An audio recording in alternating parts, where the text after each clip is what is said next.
Hey guys, welcome to Saturday Scoreboard here on Heart of Ohio Sports. Nate Mullins, I've got special guest Josh Morgret, and we've got Greg Kinn manning the producing side of things, keeping us locked and live right here on the air. Thanks for tuning in right here on Heart of Ohio Sports. Make sure you share the video, like, follow, subscribe on all of our channels. Right now we're live on Facebook, YouTube, and Twitch.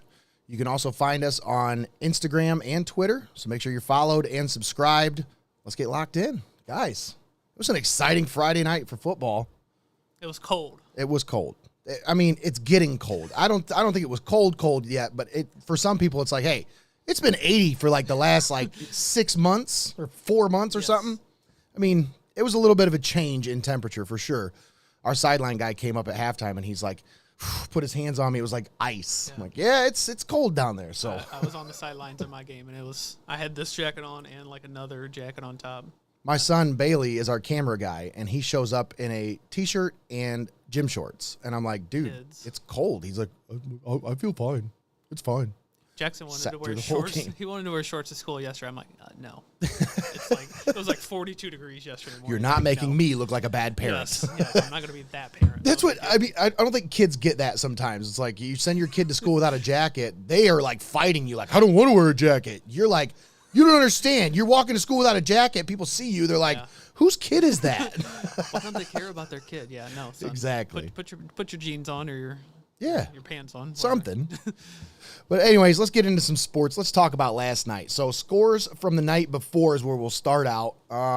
First of all, if you don't know this guy, this is Josh Morgret. He's the one of the great writers in the area. He writes our Heart of Ohio Sports Observer every week. So now you have a face for the name. That's probably a bad thing. Let's just keep going with that. Josh is like, I had a face for radio, man. What the heck is this? You got cameras on me now? Oh my gosh. You're not wrong there. But no, Twitter handle? At Joshua Morgret. There you go. So follow him. Make sure you give him a follow on Twitter. Josh, where were you at last night? I was at Plymouth for Plymouth and St. Paul. So Plymouth? Yeah. Down. Plymouth Rock, huh? Something like that. I mean, there's like one stoplight in town, I think. Yeah. One gas station. Not a whole lot there. How was the game? It was a good game. Plymouth St. Paul 14-14, a little more than halfway through the third quarter, and then St. Paul scored, forced a turnover, scored again, so kind of pulled away there a little bit. About an 8-minute stretch, went from 14-14 to 35-14. So that's Flyer football. That's St. Paul. I mean, that's what they do. That's a team Calvert plays every year, so people in the area are pretty familiar seeing St. Paul every year. So for sure. So pretty good game for the most part up until about the last 8 minutes. What was your takeaways from the game? St. Paul, after starting out 0-3, now they've won their last 3. What's your takeaway from them? I mean, are they a team that possibly could be positioning themselves for a playoff run, or? Oh, definitely. I mean, they're still gonna compete for their league title and probably make a deep run. They started with Huron, who's 5-1, a couple of divisions bigger, and then Ontario, who's like 4 divisions bigger than St. Paul. I think Ontario's Division 3, St. Paul's Division 7. So on the Live and Good always schedules those tough matchups at the beginning of the year because if you can get an upset, that's huge computer points. Oh, it is. But 2, those are great litmus test matchups for your team to figure out where you're at after a long, grueling offseason and figure out what you need to fix. I mean, you go up against the big boys, you know exactly what needs to be fixed. They're going to exploit every weakness you have, and that's a great way for you to get ready for your conference schedule. It's play some of those bigger schools. Yeah, they beat Huron last year. They went back and forth with them, every other year who's winning. And they put Ontario on the schedule instead of Fremont St. Joe. That program is not good. So playing Ontario on the road was a whole lot better than beating, St. Joe team by 6 or 7 touchdowns like they've done the last few years, 10 years. So yeah, they're good. They're going to make a deep tournament run and kind of be in that region like they always are and compete for it. All right, well, so you were at the St. Paul game, St. Paul, Plymouth. St. Paul pulled away at the end. We were at the Columbian game, Columbian Sandusky. Now this one's, I'm looking at this one on paper and I'm like, okay, so what's the feeling for this game going into it? And I'm like, I don't really know because on one hand, Sandusky has played some really good teams in the beginning of the season. They have. They just came off of a loss to Akron St. Vincent St. Mary. And I mean, they held their own for the most part in a game that's pretty well mismatched against a team like that, but they held their own for the most part, which made me think, okay, they're going to come into this game and they're going to be ready. They're going to be locked and loaded, and Columbian better not overlook this team. Well, they didn't at all. No. Not one bit. Yeah, you definitely didn't want to overlook them. I mean, with knowing what they got the next 3 weeks, this was maybe not a must-win when it comes to a league title, but pretty close to it, knowing what's coming the next 3 weeks. So yeah, for sure. To come out and put the game away early, though, that's big. Yeah, early and often. Yes. That offense, man, they've been on fire since week 1.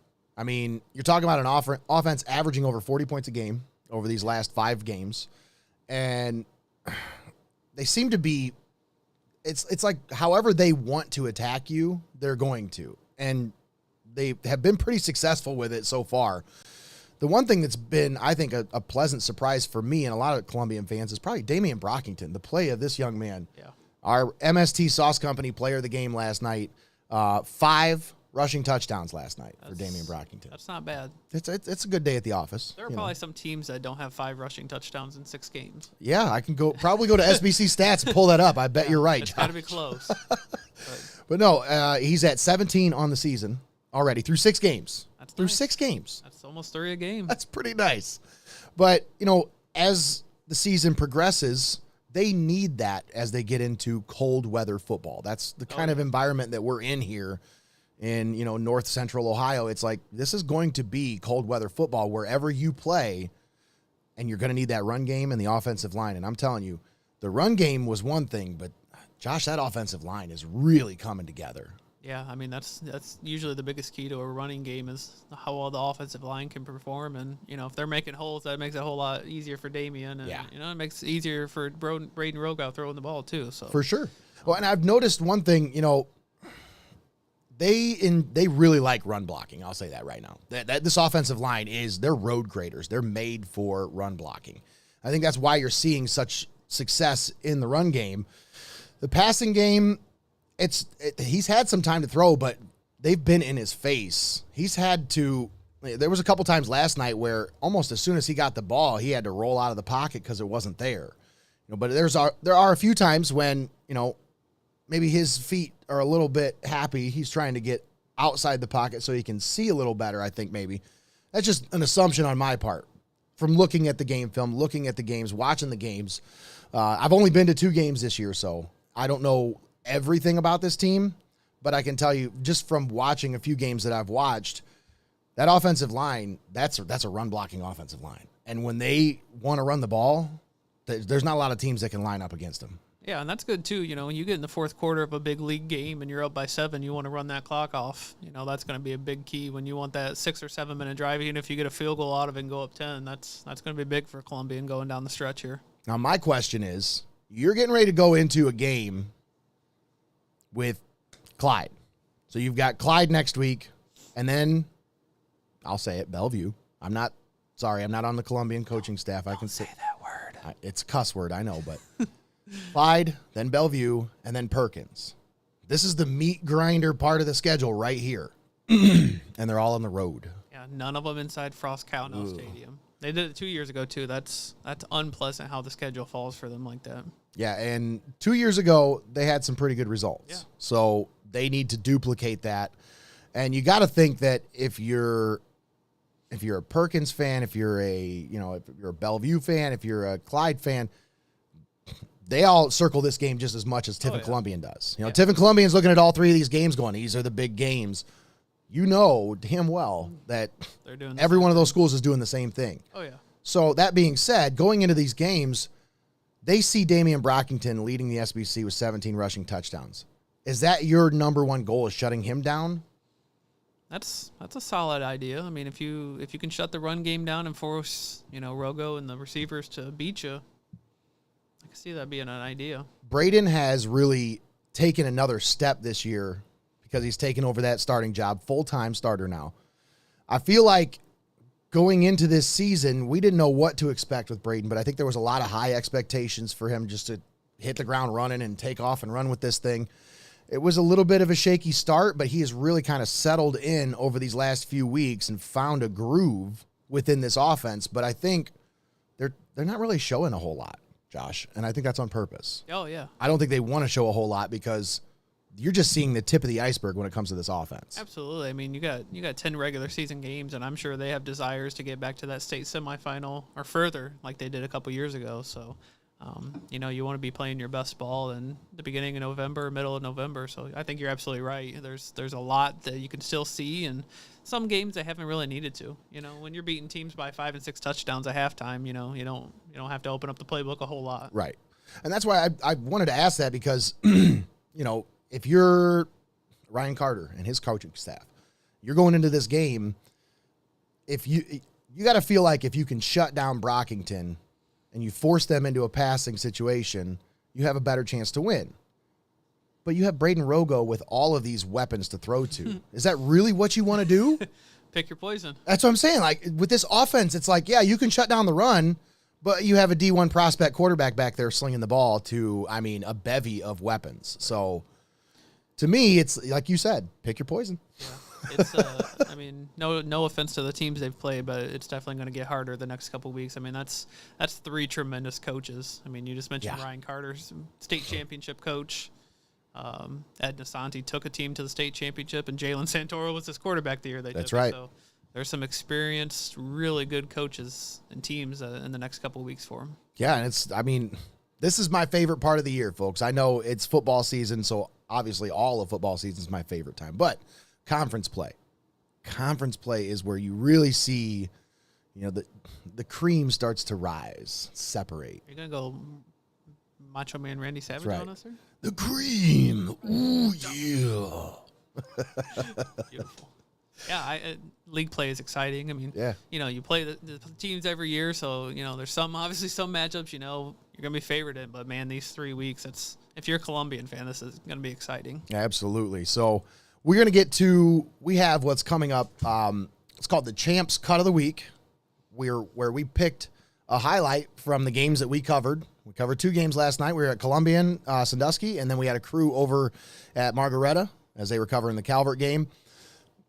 Unfortunately, our replay system was not functioning very well during the Calvert game, so we just did not have enough time to go through 3 hours of game film and to find the best highlight to use from Calvert. So we have a highlight from Tiffin Columbian, and then next week we're going to pick one from each game, and we'll have a Champs Cut of the Week from each game that we cover. So this week, we'll get to that later on here in just a little bit. Our Champs Cut of the Week comes from the Columbian Sandusky game. But we had another crew over at Margaretta versus Calvert, and I'll tell you what, Josh, the Polar Bears, are they for real? They're for real. I saw them week 2 or week 3. Their defensive line averages like 6'2", 280. That is hard to run the ball if the middle 4 are 6'2", 280 on average. I think there's one kid that was like 6'5", 300. Not like slow molasses moving guys, like athletic big dudes. Yeah. So, that's gonna be tough to run the ball, and Calvert probably really wanted to establish that with Jacob Rombach, and judging by the score, that did not happen. No, it didn't. But, I think this year, this team is so young. There's not a whole lot of senior leadership with this team. I think if I remember correctly, Steve Reeser, when I had him on for an interview at the Coach's Corner, he told me there were 7 seniors on this staff, on this team. Very small. So it's going to be a learning year for this team because they have to learn how to win. But I really feel like they're building something pretty special with this team. Absolutely. Next year could be a really fun ride for Calvert fans. Yeah, the numbers being up was the first thing that stood out to me about Calvert. They hovered around that spot where you're like, should they really be playing 11-man? And then this year, I think the roster is over 40, maybe close 45, to 50. 43, I think is what he had. Yeah, over 40, and if you can get some more kids out next year with, such a small senior, maybe you're pushing 50 kids, and that's big when Division 7 football. So,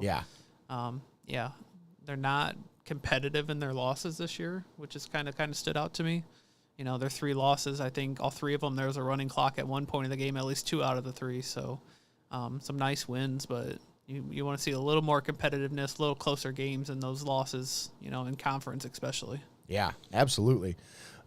So just taking a look around the area, you had the Calvert score, Margaretta 30, Calvert nothing. Rough night for Calvert. They just really couldn't get anything going offensively. That defense for Margaretta is real. They're legit. I mean, they limited Hopewell Loudon the week before to just 27 points after they had averaged, I think, almost 40 points for the first 5 weeks of the season. So this is a team that Margaretta team, when they face some of the better teams in the SBC River, have they faced Gibsonburg yet? No, they've not. That's the matchup. Yeah, that's the one. I'm telling you. That's going to be a great matchup. Those two are really going to determine in Hopewell who's going to win the River. If I remember correctly, I think we're actually going to be at that game. Let me see. Is that next week? Not this coming Friday, but next Friday. Let me make sure I got that schedule right here. While you do that, I did. I think Margaretta they only gave up like 7 points in their first 2 games, and then a little more. But they're 5-1. They're going for their first playoff berth outside of 2020. They're going for their first playoff berth since like 2003.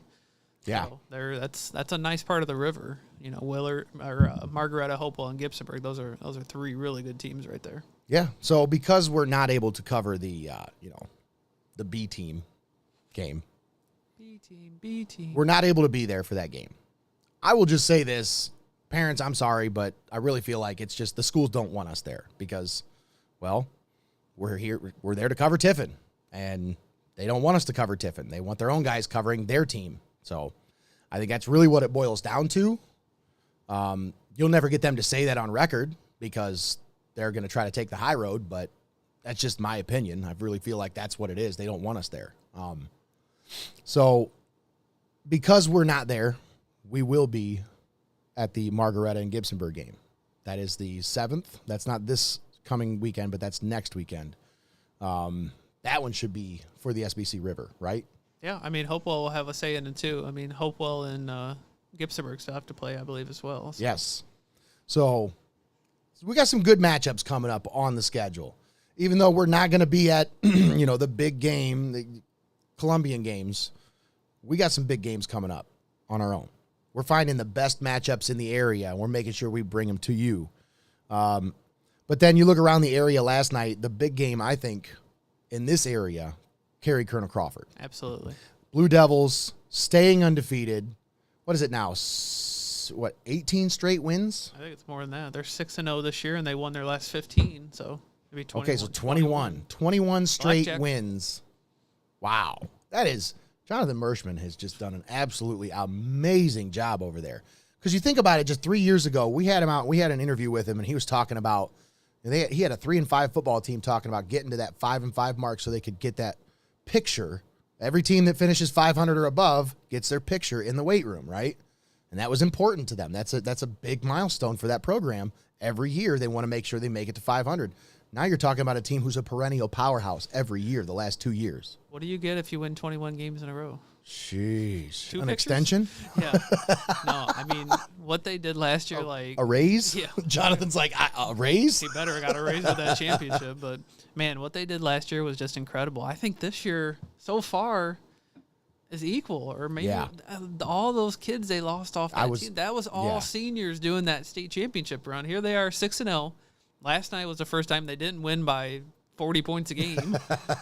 They slacking, only winning by 4 last night. No, I'm kidding. We joked about that. We joked about that before we came on. No, man, going down to Crawford and beating, a top 10 team in the state on the road that way. I mean, that 7-3. That sounds physical, hard hitting, nasty defensive game. Oh yeah. And they're coming back home to carry, and they're going to be huge favorites in every game the rest of the regular season. They should be. They're going to be a huge favorite in their probably at least first 2 playoff games. So you're talking about a team that could be 12-0 6 weeks from now playing in a big neutral site playoff game, and it's just that's crazy. That'll be 27 wins in a row. I'm not putting the cart before the horses, but sounds like you are. A little bit, but I mean, if you look at the region's tough. There's no doubt there's teams in there that are just wicked, but man, I'm not calling for a back-to-back state title, but they are good. You got some really good teams in that region. I mean, you think about it. All right, the number 13 team in that region is 4-2, Riverdale. Then you've got Patrick Henry sitting at number 11 at 4-2. Western Reserve 3-3 at number 12. Hopewell Loudon's at number 9 at 4-2. Yeah. They're on the outside looking in at the playoffs because everyone in front of them is 5-1, except for Columbus Grove, who's 4-2. Remember, a top 16 get in every time. Oh, that's right. That's right. I forget. The that's top right. 8 host one time. They changed that. Yep. They so changed that. So Hopewell's still in. They're just on the outside looking in a home playoff game. They want the first round. Yeah. They want to host a home playoff game. Yeah. They want to host that stream so they can get them parents to pay for it. Like, come on. That too. Gotta make some money. I was gonna say the concession stand money, but yeah, you're right too. Still a little bitter about that one. But yeah, that region is tough. I mean, I think Crestview's in that region. Yes. Crestview is a really good team. I think Crestview. Cary beat them in the playoffs last year. You got Colonel Crawford in that region. Crawford. You can see a playoff rematch. Columbus Grove, Margaretta. I mean, that is we talked about Margaretta. Wow. That's a heck of a region, man. Yeah, I mean, there's a lot of good schools in that region. I don't think it's crazy to think that Cary will be the favorite in that region. I mean, nothing indicates to me any other, unless something happens the next couple weeks and they, lose a game or something like that. But to do what they did after last year, I mean, Seneca East is the number 10 at 4-2. Yeah. Yeah, it's top heavy, but at the top of the top heavy is the Cary Blue Devils. Ooh, man, Bucyrus is having a tough year. Both Winford and Bucyrus 1-5 on the year. They played last night. That's why one of them has a win. Well, one of them's got to get a win, right? I think Winford ended up winning. Yes, 20-14. So two random stats while you're talking about that. Yeah, go ahead. Winford has beaten Bucyrus, I think it is 27 times in a row. Ooh. And my game last night, St. Paul, I didn't put it in my story. I totally slipped my mind after the game. St. Paul has beaten Plymouth. I think it's 28 or 29 times in a row. Wow. John Livengood is like 30-1 against Plymouth in his career. You're approaching Larry Karras status against Heidelberg. I mean, that is just it's unreal. Eventually that's got to be a mental thing. Yeah, it's well. like, hey, we're playing St. Paul. If you're Plymouth, we're playing St. Paul. Yeah. And a lot of those are, blowout 6-7 touchdown losses too. Exactly. So Cary over Colonel Crawford. Fostoria loses again to Genoa, 42-7 is the final there. Redmond having a tough season, man. But the thing I keep hearing about this Redmond program, there's a lot coming up through the ranks. They've got a great 7th grade group. They've got a great 8th grade group. And their youth football is taking huge steps. So I feel like that is a program that while you might not see it now, they're on the rise. They are. They're getting to the point where, because that's how you have to build it. You have to build it from the foundation up. And nobody knows that better than Derek Kidwell. Yeah. That's what he did at Hopewell Loudon when he was there for a short period of time. And that's what he's doing now. Now, this is going to be a much longer rebuilding process because it's about changing the culture within that program. And I think a lot of people don't understand. They look at these scores, they look at the lopsided scores, and they say, get him out of here, get it. They don't understand what kind of a coach Derek Kidwell really is. Yeah. The man's a genius when it comes to football. He's a great motivator when it comes to kids. These kids got to buy in. That's really what it comes down to. You got to get buy-in from your program, and they'll get there. I really feel like they will get there. It's just going to take some patience with that program. So, Hopewell Loudon taking a loss last night. First time since week 1. Now they are 4-2 on the season. Lima Central Catholic coming into that game 2-3. Yeah, I was surprised. But taking care of business. What's your takeaway from that one, Josh? I mean, do you know anything about Lima Central? Typically, they're, a lot of athletes. I've seen them a couple times when a couple years ago, they played like the BVC schools. I've seen them play Liberty Bend and Lipsick, I think. I mean, you think about it. When I look at the schedule, because I was looking at before the game, I'm like, okay, so how do I call this? What do I think is going to happen? They came off of a loss to Division IV Bishop Hartley, 52-7. Yes. A 2-4 Bishop Hartley team. And I'm like, okay, well, Hopewell should handle this. No problem. Yeah. Do you think maybe that's what the Chieftains thought too? It's possible. I think that was the one, I try not to have my phone out a whole lot when the game's going on. At halftime, I'll sit down and scroll Twitter and look for stuff. Mm-hmm. And that was the score that I saw, and I'm like, huh? Because at halftime, it was like 30 to, or what was the final? 24-0, I think, was the score at halftime. Yeah, I was just like, huh. Like, I really expected, and that was in Bascom too. It's not like they went to Lima. Yeah. So LCC came up here and kind of smacked Hopewell around a little bit to my surprise. I mean, yeah, I was not expecting the result from that one. I expected it to be a great game because it was last year when they played in the playoffs up until Hopewell pulled away at the end. You know, like it was a great game. Yeah. That was, I think maybe the Thunderbirds just had a little bit of revenge on their mind from last year. Yeah, and Hopewell's coming off that road win over Margaretta too. That solid road win, and then to lay a dud at home. I know Kyle Truglia will get them kindly reminded of what happened last night. Oh, for sure, sure. It's a non-league loss. It's not going to affect the playoffs. You know, they're in the playoffs. You know, maybe it affects if they get a home game. I mean, you just said they're 9th in the region, so that would have been some nice points if they would have held on or would have won last night. But I'm sure he will kindly remind them, and they will probably come out and play really well next weekend. Oh yeah. So more scores from around the area. Perkins over Clyde, 24-13 was the final score there. Was that a surprising score for you? Because, I mean, you had said at one point you looked at the score, Clyde was up 13-7 in the first half, and then Perkins just rattled off, 17 straight to win the game? Yeah, it was 14-13 at halftime. Clyde didn't score after the first quarter, so Clyde has really struggled with turnovers. Really? They have a win this year where they turned the ball over 6 times and a win where they turned the ball over 5 times. Wow. And I asked Coach Carter last week, I said, unprecedented. how fortunate do you feel to have won those 2 games with 11 combined turnovers? He's like, we're glad we won it, but we can't do it moving forward. So, you know, and Perkins is legit too. So, we just talked about the SPCA Lake a little bit. So, you know, I kind of thought Clyde would do it, but, you know, that's a nice win for Perkins. That's one, if they're going to compete for a league title, you got to beat Clyde. You know, just like Columbian with the next 3 weeks they have, you know, you have to beat those big teams. Now, the only thing as a Columbian, you know, my son goes to Columbian, so I have to consider myself a Columbian fan. As a Columbian fan, I don't like the fact that Clyde loses before they come into the matchup with the Columbian Tornadoes next week, because Ryan Carter, they always rebound well after a loss. Right. You don't see them lose 2 games in a row very often over there. Very often.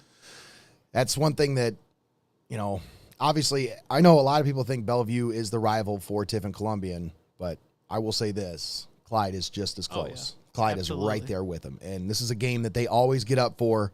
So I know they're not going to overlook this team at all, but coming off a loss, they're going to be a little bit more bitter coming into this game with Tiffin Columbian. So yeah, and home, you know, it's about that time. It's probably homecoming, and you know, I love interacting with a lot of coaches, but I fully believe that Ryan Carter is one of the best in Northwest Ohio. Yeah. Especially the halftime adjustments. You know, I kind of felt like he was a really strong coach. I mean, he ended Deshaun Kaiser's career at Central Catholic.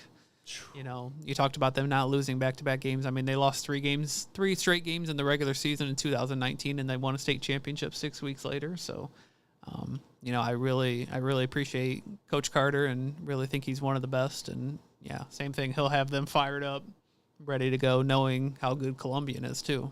So as I'm looking at the SBC stats, I go to, Mr. Higgins.net for all my SBC stats. Chris Higgins, that's my dude. He does a great job.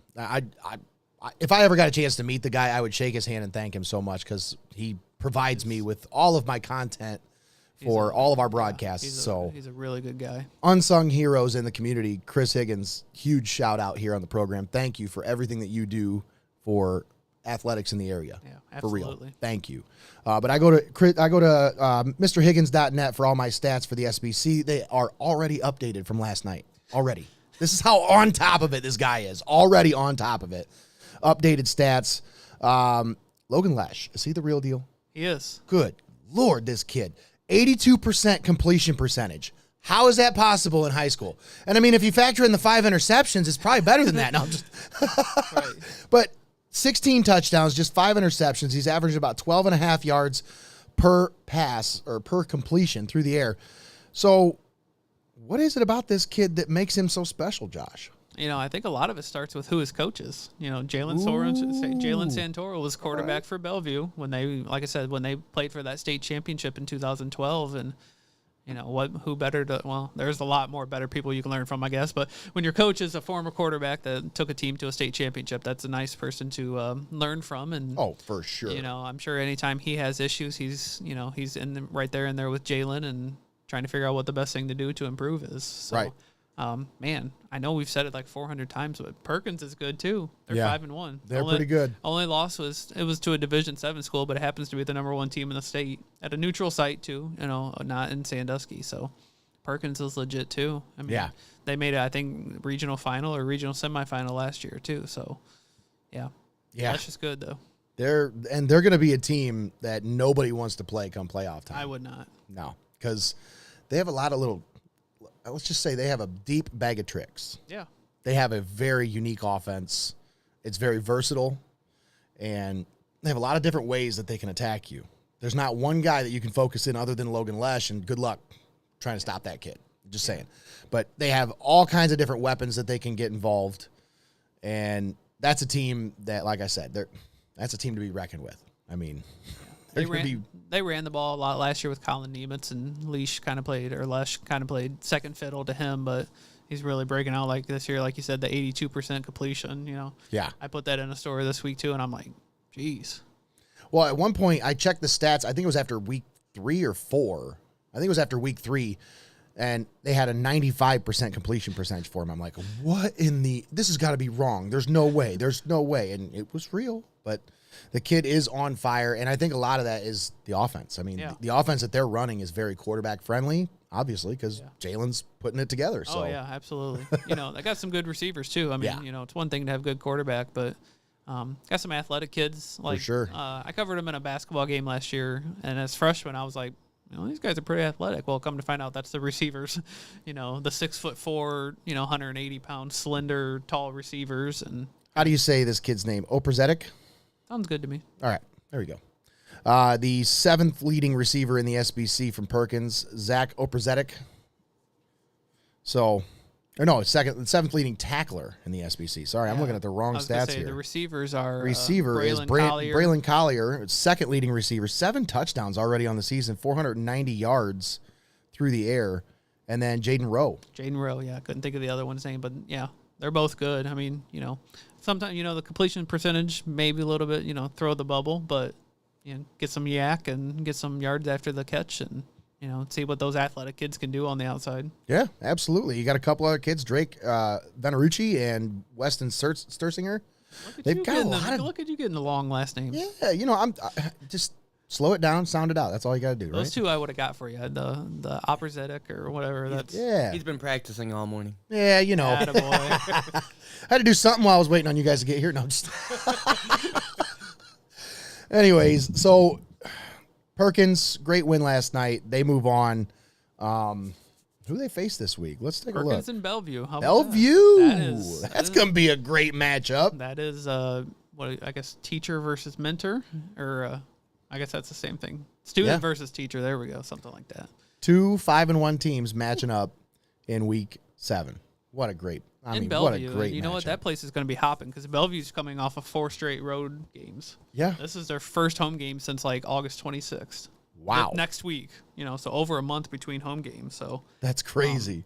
You always want to, Jalen is a graduate of Bellevue, and he's going back to play at Bellevue as the Perkins coach. That should fuel you a little bit. Does that you want to as a coach? Do you think that has a little bit extra, incentive there? Just like you said earlier, neither one of them's going to say it on the record, but.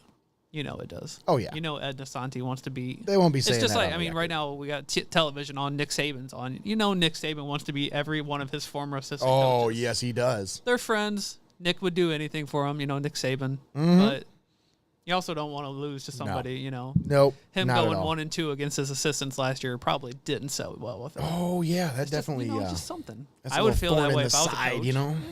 Just like Bill Belichick, he doesn't want to lose to those 900 assistant coaches that are now head coaches. Right. So you talk about Bellevue. They took care of Norwalk last night, 40-3. No surprise there. Well, especially with all the tumult coming out of. Is it controversy? Controversy. Just a lot of unrest within that Norwalk program. That's a good one. Just a lot of bad vibes this week from Norwalk. And they're trying to clean that up. But it's got to be a rough week for any of them kids on that football team to try to put all of that aside and then try to play a football game. Yeah.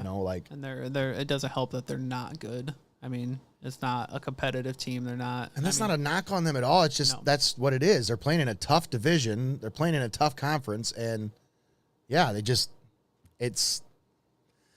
what it is, man. Like, you want to say, oh, well, every team has a chance on any given. Norwalk's just – they're having a tough go of it this year, man. I think it's 74-3 over the last 2 weeks they've been outscored. Oof. You know, between that and then you lose your head coach, and it's – not good happenings over in Norwalk, for the Truckers at least. Yeah. Yeah, and that's, I mean, I don't see how they have Sandusky this week. Norwalk does. That might be a winnable game, but look at the schedule that they've played, Josh. Oh, no, they've this challenged week themselves. Is the first week they're playing a team with a losing record. Yeah. And I mean, you look at down the schedule, every single one of these teams they've played so far is 4-2 or 5-1. Every single one of them on the schedule. Yeah. That's a meat grinder. That's something you want to do when you're good. Like, you know, if Columbian did that, okay, we'll talk. But like, how far ahead do you schedule these games? If you're a coach, do you schedule them the year before, or are they scheduled a couple years in advance? Probably at least a year or two ahead. Okay, so like when you schedule a home and home against another out of conference opponent, you would imagine that's probably at least 2 years in advance. Yeah. 2 years ago, Norwalk was pretty decent. Oh, they were good. I mean, 2019, they were a state semifinal. Trey LaRue? Yeah, Trey LaRue. Raymore that went to Eastern Michigan. So, yeah, times have definitely changed in Norwalk. I'm just trying to figure out why they would schedule those tough matchups, and that's probably why. You know, they'd schedule them long in advance thinking, you know, this is a team that they're trying to be competitive every year, and it's just frustrating start. And a frustrating season for the Truckers. Yeah, Mansfield Senior, they've played a couple years in a row now. I know they went to Mansfield last year. And then the Alliance game, I think that was kind of a late ad. They got to play at Mount Union Stadium and didn't want to pass up that opportunity. Oh, for sure. So that's a beautiful facility. I had never been there. And then I went with Heidelberg when they played for the OAC title in spring of 21. And beautiful field, nicely located. Some of these fields you go to and you're like, but this was right off the main road. Bam, turn, boom, there I am. Okay, cool. So that's my favorite, just trying to get to a game on time. Nice.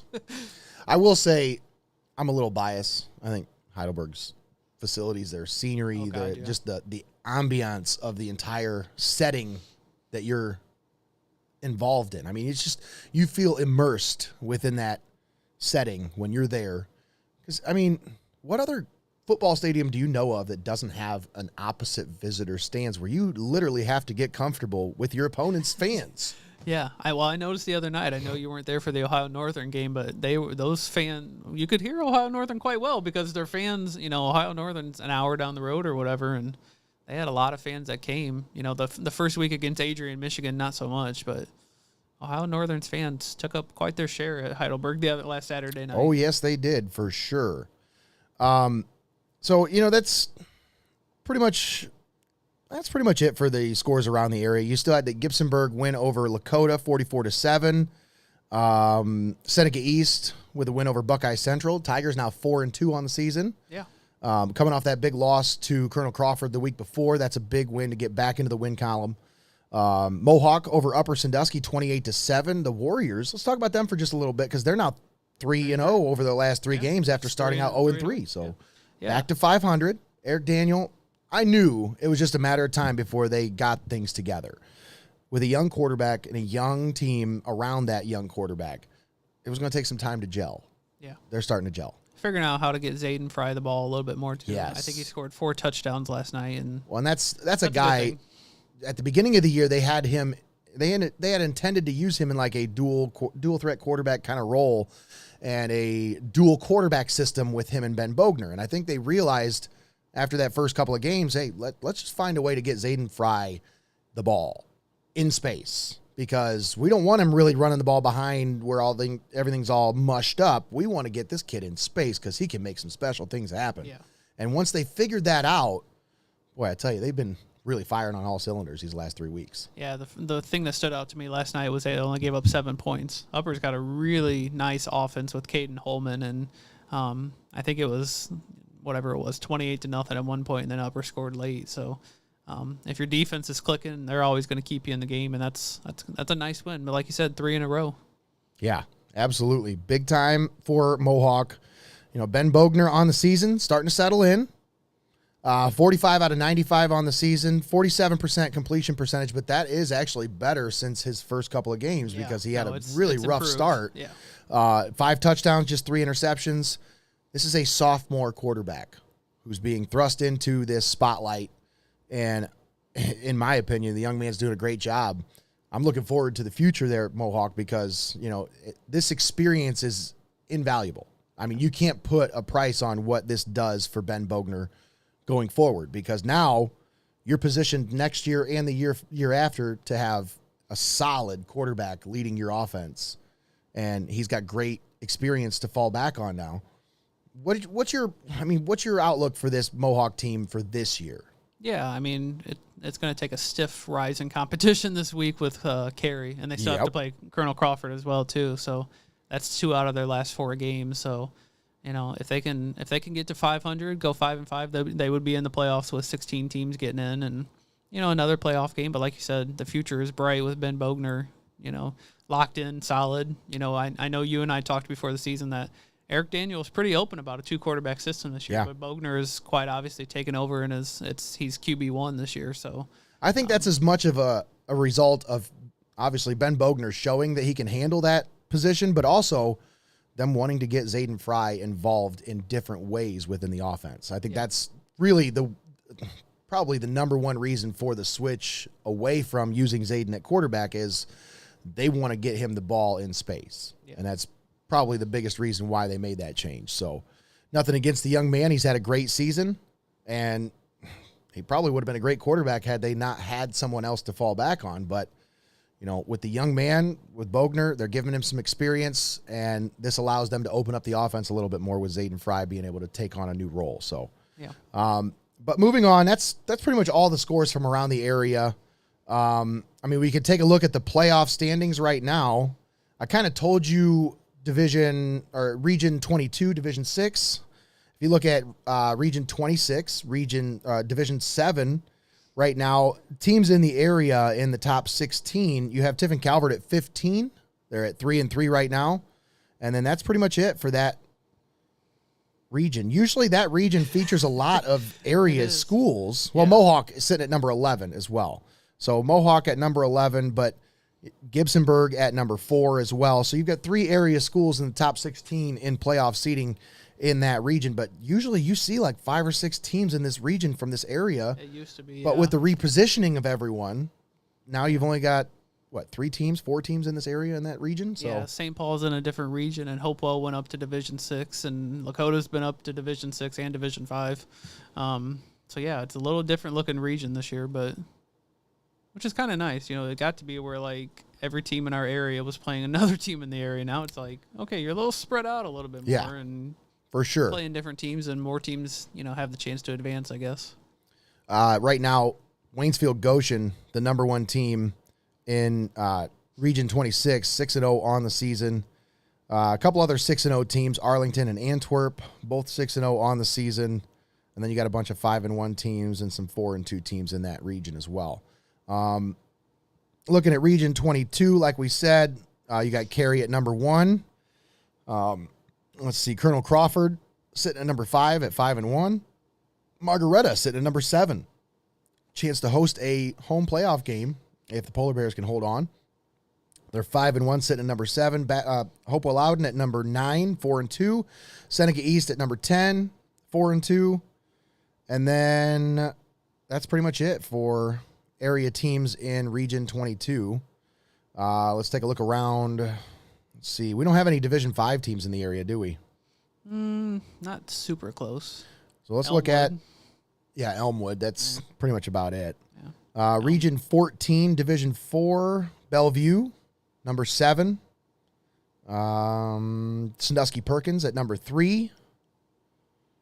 And that's pretty much about it for teams in this area. Shelby at number 12 and Fostoria down at number 21, but that's pretty much about it. Division 3, Region 10. A little more familiar. Tiffin Columbian, number 1, 5-1 on the season. You got Clyde at number 5 at 4-2. And then that's pretty much it. Yeah. So I don't really think there's any other teams in this area other than Fremont Ross, Division 2, Region 6, sitting at number 4 at 5-1 after that loss to Findlay. Let's talk about that one real quick. Before we move on to our Champs Cut of the Week, probably the game of the night last night, anywhere around the state of Ohio, was Fremont Ross and Findlay. If you didn't get a chance to watch what happened at the end of that game, we're going to talk about one of the most exciting finishes I've ever seen. Wow. What a wild, what was it, the last 47 seconds? Yeah. Or something like that? So Findlay scores to take the lead. Then Fremont drives down the field. Caden Holmes hits receiver in the back of the end zone with 6 seconds left to take a 48-44 lead, right? Game over, right? You would think. Game over. But now, as a coach, can I throw this out here? Because I have always been a proponent of, I hate kickoffs as a coach. As a coach who's receiving them, I want to kick. I want that ball because I want to try to return it. But as a coach who's kicking off, you're going to say what I was thinking. I'd much rather kick that ball out of bounds and give him the ball at the 35-yard line. That's not what I was going to say. Don't let him touch that ball. That is a good idea, too. Don't let him touch the ball. Even if they have it at the 35-yard line, they got 6 seconds to make something happen. You got 4 points they got to make up. It's not like a field goal can beat you. They got to go 65 yards to get a touchdown in 6 seconds. That's a much smarter play if you're thinking in terms of, and I'm not nothing against Chad Long. He's a very smart coach. I'm not trying to say that's not a smart move, but in hindsight, it's always 20/20. You know, you looking back, you look at it, you say anything can happen on a kickoff return, and your kickoff coverage has to be almost perfect in that situation. Whereas you can set up defensive coverages, in any situation, and you're going to get a much better chance at success than you are on a kickoff coverage. Yeah. It's just, to me, that was frustrating to watch because I'm not even a Fremont fan, and I watched that, and Josh, I'm going to ask you the question. I want you to answer it unbiased. Okay. Was he down? I thought he was down. I thought he was down, too. Greggy, was he down? I really think he was down, guys. I think he was down, too. Now, there is an argument online that he was fumbling the ball as he was falling to the ground, and the ball bounced off of his chest and up into the awaiting hands of his teammate. Yes. Just so happens to bounce right in the direction of his teammate. Yeah. You go back, you slow down, you watch the replay, you watch it frame by frame. The kid's on his back, and he shot puts the ball up to his teammate on his back. He was down. But that's a hard call to make. It is. The end of the game, there's no referees in that area. That's the problem. When you're on a kickoff coverage, that's not where the referees line up. All the referees are scrambling at different parts of the field. Exactly. And they're just not there, so there was no one there to make that call. And they just allowed it to continue, and Findlay takes the kickoff back for a touchdown. Wow. I would like to give you props. I never thought about the kicking it out of bounds. Because what happens with 6 seconds left at the 35 is they're probably going to run a play like the Steelers did the other night. You're going to throw one pass, and it's going to be lateral city. That's it. I mean, maybe they can do a quick out. I mean, Ryan and you keep Montgomery, 3 guys back. You put your 8 guys up, and I mean, it's a guard Hail Mary at best. Maybe they run a quick play, maybe get to the 50 with a second left. Because Montgomery's going to get it to the end zone. He's got a strong arm. Oh, yeah. He might be able to get it from 35 to the end zone. But, it's a much likelier chance that they don't score. What I would thought was just a squib kick. Well, they did squib kick it. It was a squib kick. I know, but even more than that. I mean, He's like, I don't want to give it to the guy in the back. Give it to the up man. Give it to the fullback, The fullback, the third-string fullback who's playing special teams, the up man. That's who you want to kick it to. Yeah, no, like a line drive where it bounces. As soon as it hits him, that clock's running. Maybe even you take the whole 6 seconds, Findlay doesn't even run a play. Exactly. Let the ball scrum around a little bit. Maybe they got 2 seconds and they're at the 40 or whatever. That was my thought, but I like the kicking it out of bounds. Just give it to them at the 35, 6 seconds left. Deal with the 6 seconds. Yeah. And set up your defense. I just absolutely hate kickoffs. If I'm a coach kicking the ball off and there's any kind of an element of, that kid's dangerous, that kid could take it back. You never let him touch the ball. Nah. There might be a lot of Calvert fans watching this that might not like this, but you can at least agree with me. I love the angle that Gibsonburg took the other week against Calvert, where the week before they had 2 kickoffs returned against them for touchdowns by Mohawk. So what they do, they said, we're not kicking the ball deep. We're just going to kick the ball about 25 yards down the field. And then they go back and look, and they're like, hey, wait a second. Their gunners are just turning around and running. They're not coming up to block. They're just turning around and running. That vacates an area. Let's kick it right where they vacate. And that's exactly what they did, and they recovered 2 onside kicks in the second half, only let Calvert have the ball 3 times in the second half. It's hard to argue with them. So Do you want to try to watch that footage real quick? Ooh, let's try to see. Let's see what happened here. See if I can bring it up on the screen here. Okay, all right. And then. Hey, I like that. See what we got going on here. So this is exactly what happened at the end of the game. So here's your kickoff. That's pretty deep. He's like at the 10 when he fielded it. I wouldn't even kicked it that far. Now right here's the play. Bloop. How long was he down? At least a half second before he flipped the ball up. Wow. Break it down. And he's down right there. Yeah. Where's the ball? Yep, it's still in his hand. Man, it's still in his hand. The ball's still in his hand. There, it's out now finally. But yeah, that's like 3 or 4 frames after he was down. So. That's crazy. To me, it's like. And you can tell the guy that catches the ball he's not expecting the ball. Oh, he's shocked. He's like, shocked man, at first. He said at the last second, his head looks up. He's looking at the guy on the ground like, oh, he's down. And then there at the last second, he says, oh. Wait a minute. He stopped right there. Right there it is. Oh. Yeah, his feet were together, and he's like, all right. I'll take that and run. That's crazy. What a play. What a loss for Ross. What a tough. loss. That's a tough loss for Fremont Ross. That's their Curious to first see how loss of the year, and that's how it happens. Curious to see how they bounce back from it. I mean, they got a couple weeks before they play Central Catholic and Whitmer, but They got St. John's. Yeah. They got Lima Senior. I kind of thought they would be undefeated going into the Central Catholic game. Once they got by Columbia, and it eased up a little bit, but man, Findlay is kryptonite for them, I guess. Yeah, they really are, and that's just tough. It is what it is. You got to move on. You got to put it behind you. You know, it's a loss. Yeah. It's no way you can change it. Now, yeah. Yep, no way you can change it. You just got to move on. Yep, no need to dwell on it. Just get back and refocus and get ready for next week. Absolutely right. All right, well, that was pretty much it for the scores from around the area from last night. Now I think it's time for our Champs Cut of the Week segment. Let's talk about, we were there at the Columbian game last night, and, you know, Damian Brockington was a beast. Young man scored 5 touchdowns last night. And it was really hard not to choose one of his highlights as our Champs Cut of the Week. But a lot of his touchdowns were short runs. They were just like a 4-yard plunge or a 1-yard plunge. No, there's nothing wrong with that, but it just doesn't make for a great highlight, you know?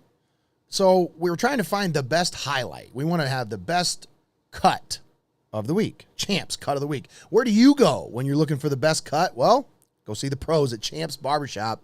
Randy and his crew will treat you right. Make sure you stop down, get yourself in on the books, and then go have a drink somewhere, go relax. I mean, most of the time they are packed and full. They don't do appointments. You can't reserve your spot. You just go in there. You tell them, hey, I want a haircut. They give you a little thing, tells you when to come back, the little buzzer thing, you know. So once again, Champs Barbershop, huge shout out to Randy and his staff for our Champs Cut of the Week. So without further ado, hopefully it's going to play right here. Hopefully it plays. We have our Champs Cut of the Week this week. It was really hard to choose. Greg had a really good play that he thought should have been the play of the game or the cut of the week, and I agreed. It was a great cut.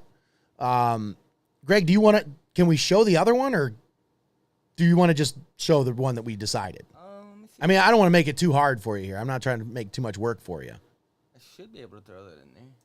But no, we had a choice. There was 2 big highlights in that game that I feel like really stood out. One, because the first one that we're about to show you that we didn't pick as our cut of the week, we almost picked it because of the way the call turned out. It was a great call, and it was a good highlight, big stop in a key situation. I believe it was a 4th down, and they were in They were in the red zone trying to score, and Columbian comes up with a big tackle and a big stop on 4th down. All right, let's see if we can cue it up here. Let's see if that one will work here.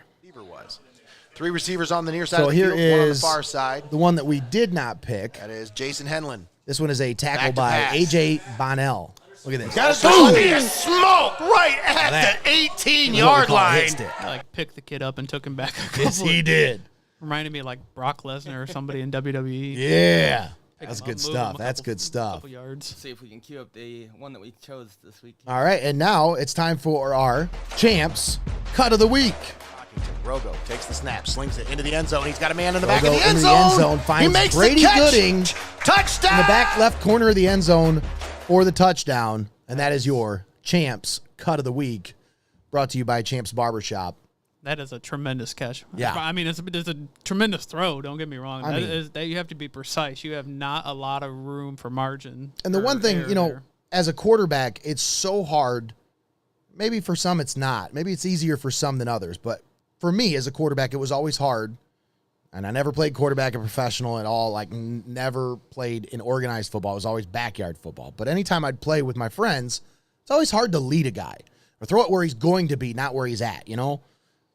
That was a situation where Braden Rogo was like, I know where he's going to be. I'm going to drop this right in a bucket right here. Nobody else is going to get that ball but Brady. And that's exactly what happened. What a dime by Braden Rogo.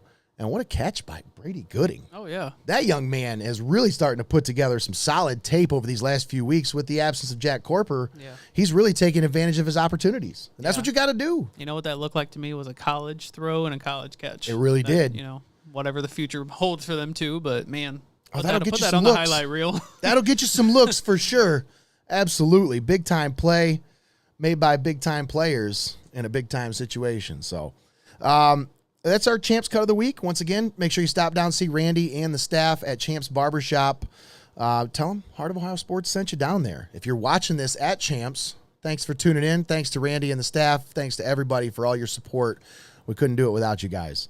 All right, so let's look ahead. We've got some college football today, right? Yes. There's a few games going on. I mean, Nobody around here. Everybody's on the road. so who is playing?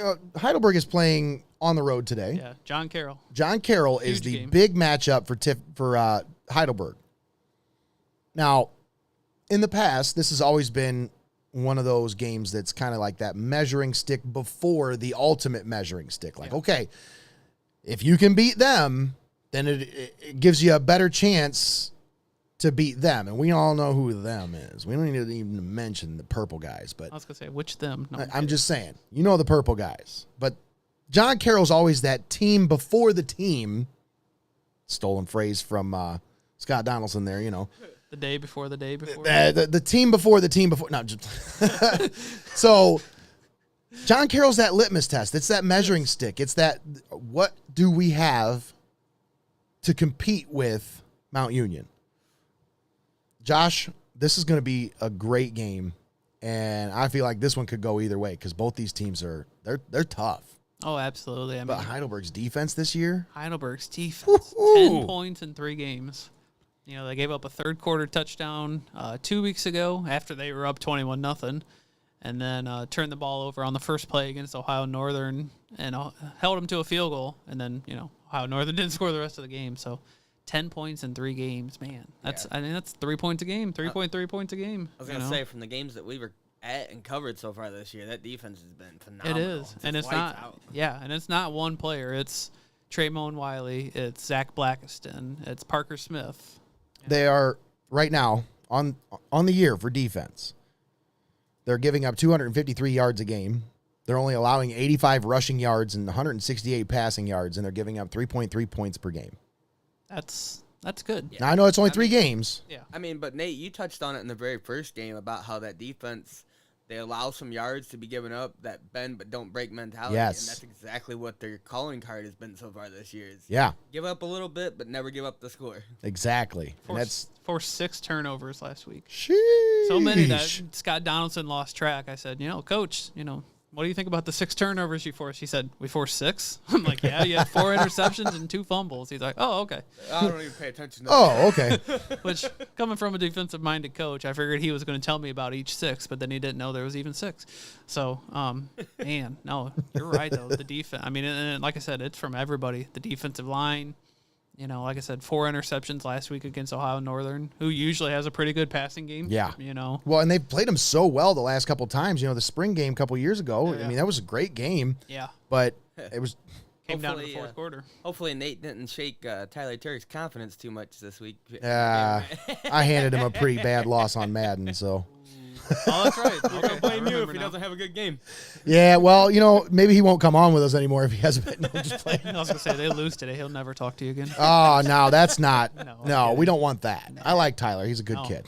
he's a bit, you know, actually, when And he's not the kind of guy I want on my bad side, that's for sure. he's the one, when I talked to Scott Donaldson before the season, he expected Tyler to have the big breakout year. Oh, yeah. You know, And he's already starting. check mark. That's yeah. so far already. So I mean, you know, on the season, he's averaging 5 tackles a game, 2.5 sacks. He's got 4.5 tackles for loss on the season. I know a couple weeks ago, Heidelberg Athletics, I think, shared a nice little video, like kind of a highlight package, just highlighting him a little bit. So Yeah. if you follow him on social media, go ahead and check that out. Yeah. And he is the OAC Scholar Athlete of the Month for There the you month go. of September. So, big time Kudos to him for achievement that, for yeah. Tyler Turek. And a huge thank you for him coming on the show with us earlier this week, as well as defensive line coach Charlie Avila. Yes. He's a great guest. That's a guy who, okay, that's something I'd like to talk about with you. Just a second. So Heidelberg has had a problem with Mount Union for the last 40 years, okay? 70s, I think, was the last time they beat him. I think so. Now, Charlie Avila is a Mount Union product. Went to Mount Union. Coached at Mount Union. Was only away from them for a couple of years before now joining the Heidelberg staff as a full-time defensive line coach. Do you buy into the policy of if you steal from the enemy, you've gained an advantage? Because you know how, It's like, hard not to. you know how, okay, so I remember a while ago, years ago, the Browns signed Jamal Lewis away from the Ravens, okay? And when they signed him, I thought, okay, not only are you making the Browns better, but you're making the Ravens weaker. Yeah. Is that a case where Charlie Avila, being an addition to the Heidelberg staff, is now an advantage for them, where maybe they have a little bit more of an insight on what they plan to do to attack them? I would think so, but, you know. Do you think Charlie would give up any secrets, being that he's an alum? That might cross the line. Charlie, if you he- want to win, you better be giving up all the secrets. If he wasn't all the a- line calls, all of it, every single one. If he wasn't a Mount Union grad, maybe not. If he just coached there, maybe it's a different story, but, man. Yeah, I don't know. I couldn't imagine going coaching against my alma mater and giving up all the secrets. Well, if I had a coach on my coaching staff coming from another team and he didn't give me their secrets, he wouldn't be on my staff Wouldn't next be a year. coach anymore. All right, don't need you anymore. Well, I guess you can go back to Mount then, can't you? I'm Get a looking job up, with him. looking up some stats here. It says that Mount Union has a 33-game win streak against Heidelberg, Ooh, 33 in a row. dating back to 1989. 89. Yep. Wow. So I was wrong. 80s. Yeah, Late 80s was the last time. 1989. but it very well might be like 48-1 in the last 49. I though, think too. that's probably the case. I think but they might have got Overall- him once. yeah, what's the overall record? Overall, it's 52 wins and 13 losses Oh, for that's Mount Union versus closer than I Heidelberg. expected. Yeah. But Well, Mount before Union's- Karras, Mount Union wasn't Mount Union. Yeah. You know, like they were just an OAC school. Now they're a powerhouse every the year. last 25 years, they've ran it away. You know, I have covered the last 2 Mount Union Heidelberg games, and you know the conference title game in the spring of 21 was not great. But last year, Mount Union and Heidelberg. I mean, Heidelberg was, I think, led halfway through the second quarter or tied halfway through the second quarter That's before crazy. they pulled away a little bit. Yeah, I So was gonna say the final score of last year's game was 49-14. So that's and I think it was 14-7 at one point. It was. crazy. Yeah. Heidelberg was up 14-7. Yep. Late first quarter, maybe even into the second quarter, and then they tied it. And I'm like, well, if Heidelberg can go back down and go up 21-14, I was there for that But one. I'm Nope. looking at the box score here from Yep. that game. It was 14-7, and then Mount Union had 21 second quarter points. Yeah, and that was that. That was the end of that story. That's pretty much the staple of Mount Union. That's what they do. They They make you think that you might have a chance, and then they just run away with it. Yeah. That's just how they've been. I mean, my hope when it comes to that game, if Heidelberg can maybe even have a lead in the fourth quarter, and if they can put together one of those 7-minute drives like they did against Ohio Northern, didn't need it against Ohio Northern, did it against Adrian too, and didn't need it. But if you can be up, 31-28 in the fourth quarter and lean on Montavious Yearby, it's going to be key for them to keep it a one-score game going into the fourth quarter. Oh yeah, if you are down any more than one score going into the fourth quarter, it's over. It's done. Because Mount Union will do the same thing. Yes, they'll absolutely. Put that 7-8 minute drive together and go up 10 or 14 or more.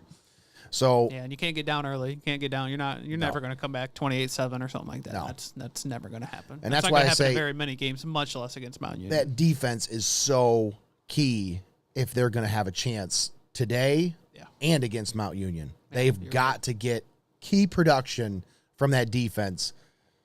And when you consider that they have 10 out of 11 starters back from last year, how many all OAC players on that defense, they should be able to get the job done. This is the year where I feel like, okay, if they can keep it close, this is the year. Yeah.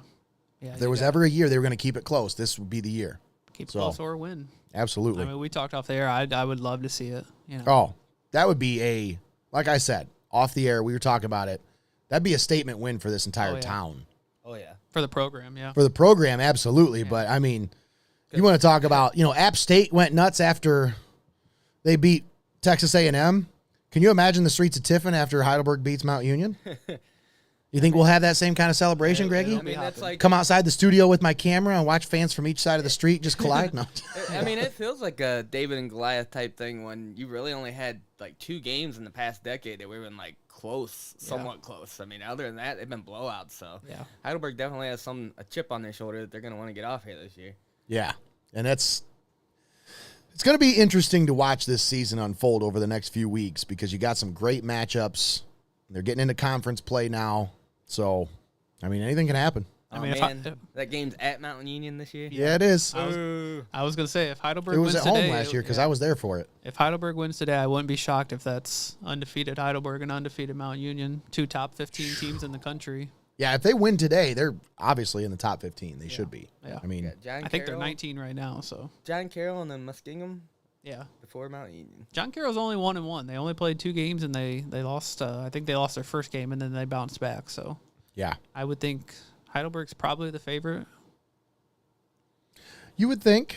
It's going to be tough. I mean, you would think John Carroll's not no pushover. It's not. It's not Capital or anything. It's weird that John Carroll's also the Blue Streaks. So Columbian played the Blue Streaks last night, and then Heidelberg plays the Blue Streaks today. if you would have gave me $100, I could not tell you that John Carroll was the Blue Streaks. I don't know. I would have never put that connection together.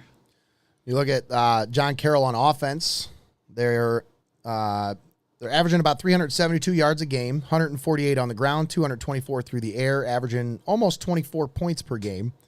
They are allowing, though, 384 yards, 94 rushing yards allowed, 290 passing yards allowed. So they've got a little bit leaky secondary here. That's what I'm to take away from those numbers. They are allowing 21 points per game. Quarterback Joe Collins, senior. Sophomore running back Evan McVeigh. I remember him last year as a freshman getting some playing time in that game. I believe they beat John Carroll in Tiffin last year. They did. Yeah. I think they've had pretty good success over the last few years against them. They have, yes. You know what I'm looking forward most to today actually is? What's that? Drew Sims. There you go. Drew had by far his worst game of his college career last Saturday night. I think he was 4 of 14, interception, maybe 50 or 60. Well, he ended up around 100 yards because he had a 66-yard touchdown in the fourth quarter, meaningless touchdown. But I'm curious to see how Drew bounces back. Yeah. It was a rough go, which, the running game carried Heidelberg in the defense last week. So I'm interested to see how Drew bounces back today. Yeah, me too. You're talking about possibly maybe the worst game of his high school and college career last week. I don't, Perrysburg was pretty successful when he was in school. So, and that's what Coach Donaldson said. Drew's fine. He'll be okay. He had a bad game. Yep. And we still won by 5 touchdowns. So, that's right. If you have a bad game and your team wins by 5 touchdowns, That's an okay day. That's a good day. You can bounce back the next week and have a really good game, and your team wins still. For sure. I'm curious to see how Drew Sims plays today. So Heidelberg has John Carroll today. Tiffin University, who are they playing today, Josh? Tiffin is at Truman State. Truman State. Do you know where that is without reading what I wrote in the thing? The state of Truman? That sounds made up. It is not in the state That's of where Truman. the Truman Show University. Yeah, Truman Show University. Truman State is in Missouri. As far as I understand it, I think they left Thursday. What? I think I heard. They were Missouri. leaving. Yes. Is that what I said? Yes. Oh, okay. Holy crap. I was scared that I said the wrong one. No, they're in Missouri. I think they left on the bus Thursday, and they were going to get down to Truman State on Thursday and, probably practice yesterday a little bit, maybe a little walkthrough, and then play today. I was really unaware that they traveled that far. Oh, they travel all over the place. Tiffin University, yeah. I think the problem is the GMAC, the conference, doesn't play conference games today because Findlay is at North Greenville, which is North Carolina. So, yeah. Good Tiffin and Findlay Lord. both made quite the trips this weekend. Nate, is that why you don't want to cover those games? I told the bosses, I'm like, I'm really good. I don't really need to go to either one of those. I wanted to go to Heidelberg and John Carroll, but North Carolina, baby, let's go. I would have had to leave when my game ended last night. Catch that red-eye flight. I would have been Zooming with you guys from North Carolina or Missouri this morning. But Truman, that's not going to be easy. Truman State came to Tiffin last year and shocked them in the last, I think it was the last 4 minutes of the game. Truman State scored twice. Kind of like how Tiffin lost last week to Indianapolis, but yeah, so not going to be easy. Yeah, that was a rough loss last week for Tiffin. I mean, Indianapolis, they're a good team. Oh, they are. That's a good team. Top 20 team in Division II. That's a loss that, I think for a lot of Tiffin University fans as they were looking at this season, that's got to be a disappointing loss because they had a lot of high hopes for this season. Oh, it was. And then to be those hopes are still there. I'm just saying, but I think a lot of people thought this team had a good chance of going undefeated. Yeah, they were up 20-7 with 9:40 left in the fourth quarter and blew it. I was actually I had it on my tablet while I was at Heidelberg, kind of half paying attention to it. And I actually thought about stopping at Frost County, and it just kind of slipped my mind. I stopped somewhere else, and I got home and wrote my Heidelberg story, and I'm like, well, I kind of want to happen with Tiffin. Yeah. And I pulled it up, and Indianapolis scored 3 times in the last 9.5 minutes to win, including with 12 seconds left to win. So, yeah, tough loss. They still got to play all the rest of the GMAC teams. They still got to play Ashland and Findlay, and so. And just like Division I college football, just like Ohio State and Alabama on the television. You're not going to get into the playoffs usually with 2 losses. That's right. You got margin for error for 1 loss usually. Same thing with Heidelberg, so you're not usually getting in with 2 losses. So, no margin for error now. And for sure. Especially with today, going all the way down to Truman State. So that's pretty much it. Those are our 2 local college teams. As far as college football nationally, what are some games you got your eyes on today? I mean, do you follow college football really much? Well, this is my first Saturday I've had off since college football started, so I'm kind of, I'm going to spend the morning with you and then go home and, definitely take a nap later. But, I mean, we got college game day on the TV in front of us. Wake Forest and Clemson play, Arkansas A&M. What's your take on Clemson? Are they a good team, or are they just wait till they play somebody good team? I'm curious. I don't know how to answer that because I'm not sure. They're top 5. But the ACC, they have enough talent. They should be top 5 every year probably. But the ACC is usually not good, but it's actually not too bad this year. Wake Forest is ranked. Miami's usually pretty good. NC State. You had Duke up there, 3-0 now. Duke should have caught a ride with the Findlay team on their bus to North Carolina so I could watch the Notre Dame game. Who wants to watch JV football? Hey, all right, that's it. Oh, off the show right now. Banned. Notre Dame's banned. They got to be an underdog today, right? Don't you even? Oh my God. 3-0 North Carolina. The Fighting Mac Browns at how old is Mac Brown? 75 now. Oh. Did you see him dancing after week 1? Please tell me you saw that video. Everybody saw it, right? Who didn't see that video? It makes me not feel it's so not bad as when cringe I as Brian Kelly doing those recruiting videos, though. I mean, what's worse, Brian Kelly's recruiting videos or his fake accent? Oh, both. Or the fact that they're like 1-2 now. Are they 1-2? Yeah. Something like that. And then him yelling at a reporter for being late and then being like, well, if you win, we won't be late. Oh, that's so great. That's the best. So, Josh, you're right. It does say that Tar Heels are favored by 2.5 They got to be. points. North Carolina's 3-0, man. How about the basketball schools? North Carolina and Duke, 3-0 apiece. You got Duke and Kansas playing against each other. 2 3-0 football teams. That's crazy. Kansas is, I'm telling you, man. Like, we're watching game day. Part of me is surprised they didn't pick that one. Yeah, that would have been a great atmosphere Tennessee and to Florida be at. where they're at. I mean, I don't blame them for that. Well, SEC. You got all that SEC bias. What is it? The SEC SPN? Yeah, SEC SPN. Yeah. Yeah, pretty much. I mean, they got it right there on the bottom. 2 top 20 teams. I mean, Tennessee's a double-digit favorite, but I'm interested to see that one. Way back to the original question. That's one I'm interested to see. You guys got me trying to say ESBCPN. Got me all messed up. Oh my God, that's hard to say. RESPECT. SECPN. There we go. How about that? ESECPN. There we go. Only other game that I saw 2 top 25s. You had Arkansas and Texas A&M. No, that's not bad.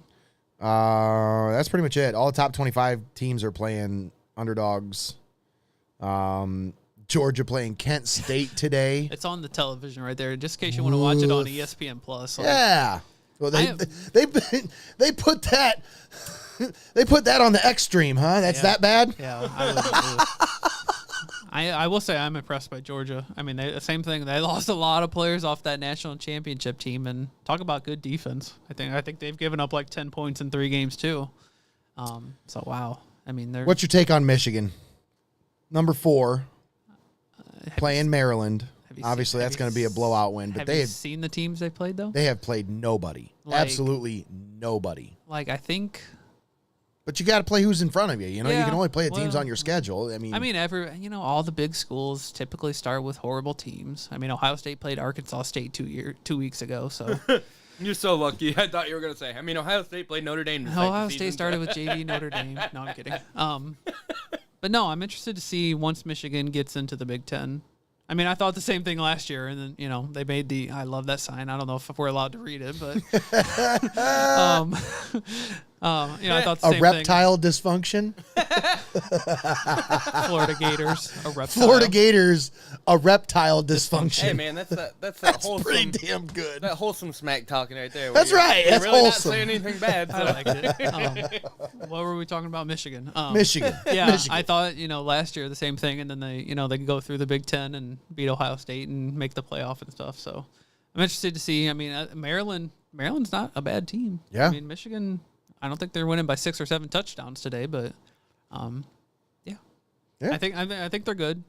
I saw one projection, which I don't want to look too far ahead, that had Michigan, Ohio State, and then Alabama and Georgia as the 4 playoff teams. Ooh. So that would be, I guess, whoever loses the first 2 Big matchup. 10, 2 SEC teams. Well, I mean, that's what it's going to end up being anyways when they figure out this whole playoff scenario. I mean, you're just going to end up with Big Ten teams and SEC teams playing against each other in, I mean, that's pretty much. Those 4 might be the 4 best teams in the country. You can argue Clemson and USC, but I mean, I think Ohio State, Alabama, and Georgia have separated themselves as the 3 best teams in the country. I think USC needs to play somebody. Oh, the Pac-12 is bad too. They're awful. And nobody watches their games because they're at midnight. So, I mean, who wants to stay up that late to watch a Pac-10 game? Yeah. Pac-12, Pac-10, whatever. Pac-12, I think. Are they back to Pac-10 now? I think they got 10 teams after this year, right? Well, it's just like the Big Ten's got like 14 schools or whatever. Well, they'll have 16 here pretty soon. Need to rename the conference. But that's, I mean, Ohio State, who they play today? Wisconsin. 7 o'clock, 7:30 game? Yeah, it's the ABC game. That's the prime time. I assume that's Kirk the one Herbstreit they chose for prime time? Yeah. Well, up until Wisconsin lost to Washington State a couple weeks ago. That was 2 top 20 teams, so. Yeah. But Wisconsin's like that every year, though. Oh, God, yeah. They tease you a little bit, and then they're like, yeah, we're still Wisconsin. I think Ohio State's like 11-1 in their last 12 matchups with Wisconsin. Yeah. Dating back to that 2010 loss at Camp Randall. Since then, Ohio State's absolutely dominated the series. So. Yeah, I remember Lee Evans going crazy against them in like 2007 or 8, something like that. Yeah. That was a rough loss for them. Yeah. Typically tough to go to Camp Randall and play, but 2008, that's what it was. Yeah, blackout in Columbus Stadium tonight. Yeah, I'm excited to sit and watch. I've watched. Are they wearing the black uniforms with the black helmets again? So. Yeah, yep, I love those. Yeah. I love those unis. I think they said it's like what, the 4th time or something like that. I love them. Those are my favorite for sure. I've only watched about a quarter of Ohio State this year. I seen the fourth quarter against Notre Dame. Just so you know, Greg, Notre Dame was up whatever it was 10-7 when I got to B-dubs, and Ohio State outscored them 14-0 the rest of the way. Oh, so. We were at the Heidelberg game that night. Yeah, as soon as I left Heidelberg that night, I flew over to B-dubs, and they were down 10-7. I'm like, well, this is not good. But then Ohio State outscored them 14-0, so it's probably my fault. Broke my heart. It is your fault. Thanks. But then the last 2 weeks I've been at, Tiffin or Findlay or Heidelberg, so I'm actually excited to sit down and watch them tonight. I haven't got to see them a whole lot, and that's, that sucks when you're a fan, but work calls. I mean, imagine watching one quarter of the Browns through 3 games. You would feel disconnected a little bit. So, I'm gonna go home and get my Josh, nap. And you do realize that for the last 4 years, that's exactly what I've done. I wouldn't even want to watch. For the last 4 years, I've been coaching youth football. Yeah. So every Sunday morning, I don't get to see them if they play at 1:00. That's we true. see They like do that the last part of the game, maybe. That's true. I forgot about that. But for the last 4 years, it's been hit or miss with Browns games for me. Unless they play on a Thursday night or a Sunday night game, I don't get to see them. So this year is the first year I got to actually watch my Browns play on game day at game time. It was great. It was a great fun at the Bears Den week 1. We're going to do that again soon. I don't know when, but definitely soon. Not tomorrow. Not tomorrow. Well, obviously, there's no game tomorrow. They don't play tomorrow. So. I was going to say, we're still, what did you say the other day? We're floating on this win for the next 10 days? That's right. We're going to float on this one. I said, oh, yeah, let's float, baby. Who do they play next? Who do they got next? I think Atlanta. Yep, I believe it's Atlanta. Hot Atlanta. That sounds like another win. Should be. But, we'll see how the Falcons look. Because the NFL is one of those weird, every week is different situations right now. Like the first 4 weeks of the NFL season, I feel like teams need to settle. You need to set the landscape needs to settle a little bit because there was so much chaos that went on in that first 2 weeks in the NFL season that we need to kind of figure out the lay of the land here and figure out who's good and who's not. Because there's some, there's some teams that I'll tell you who's not, the Steelers. Well, yeah, they are awful. You know who else is not good? The Colts. I thought the Colts were going to be decent. They added Matt Ryan. They got that running game. They got that line. Yeah, Jonathan Taylor. Nope. They forgot Jonathan Taylor played for him, I think. They got Matt Ryan, and they're like, hey, let's throw the ball. And Jonathan Taylor's like, hey, I can run too. Hey no, guys, that's all right. Hey, guys, don't forget about me. Don't forget about me. No, I had him on fantasy last week. I picked him up in a FanDuel, and the guy I spent the most money on, and they forgot to use him for the first half. I'm like, what is going on? Why is he not? Is he hurt? I kept checking his status. Is he hurt? No, he's not hurt. They're just not handing him the ball. What the heck? Yeah, that's exactly what I felt like. It's like the Browns not using Nick Chubb sometimes. Yeah, that's gotta be frustrating. That's very frustrating. Bro, I hate it. That is frustrating. When they don't run the ball with Nick Chubb, man. I get like getting him rest or whatever, but when we're like 3 plays into the game and he's on the sideline, I'm like, why? Why? Or what drives me nuts is they've started doing this where they'll get inside the 20 and they take him off the field. They put Kareem on. I'm like, what are we doing? What are we doing? Nick got you here. He got you inside the red zone, and now you're going to take him off the field and put Kareem in? Let him have it. That's vulture stuff. You're going to let him vulture the touchdown after Nick Chubb got you down there? Like, yeah. I don't understand why we don't use more of both of them in the backfield. Thank you. Yes. That sounds like a good idea. I was going to say Kareem Hunt's on my fantasy team. I was stupid enough to take him. So well, as long as you didn't take him in the first 4 rounds, that's actually a good pick. No, I don't think so. Yeah, it was like 6th or 7th round. Yeah, Kareem's a great pick. I mean, I know Chubb's going to get a majority of the carries, but I was going to say they're going to hand him all Chubb's touchdowns though, so he'll be good for your fantasy. There you go. I'm also, Minnesota Vikings fan here. Don't laugh. But I feel that. I shouldn't have said that. But I feel the same frustration when they don't use Dalvin Cook. It's like top 5 running back in the NFL, guys.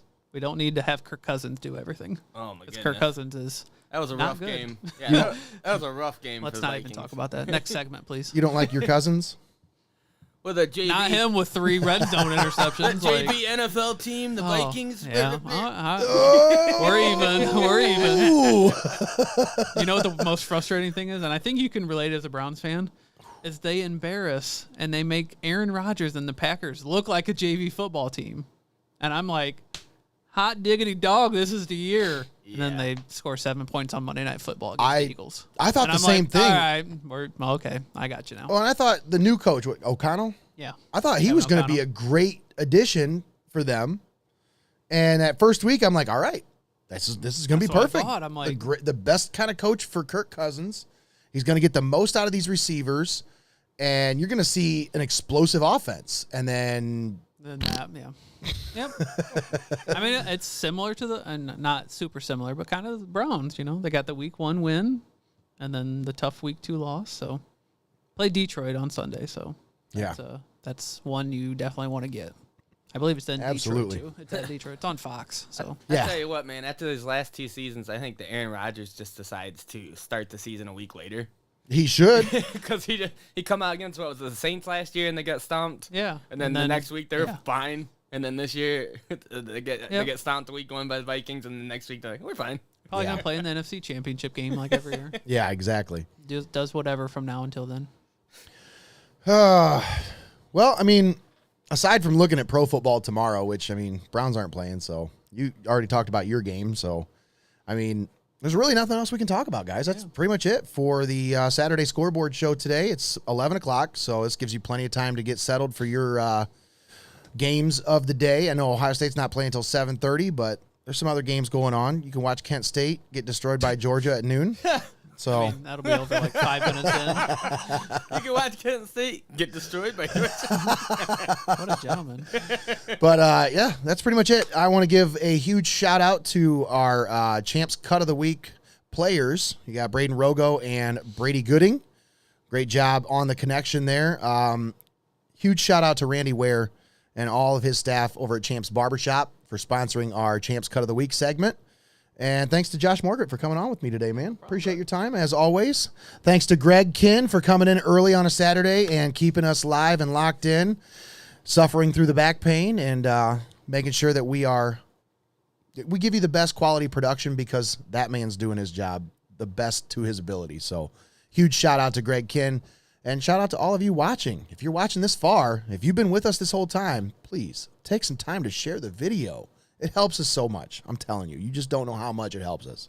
Once again, for Josh Morgret and Greg Kinn, I'm Nate Mullins signing off from Studio Squared in downtown Tiffin. Thanks for tuning in here on Heart of Ohio Sports for the Saturday Scoreboard.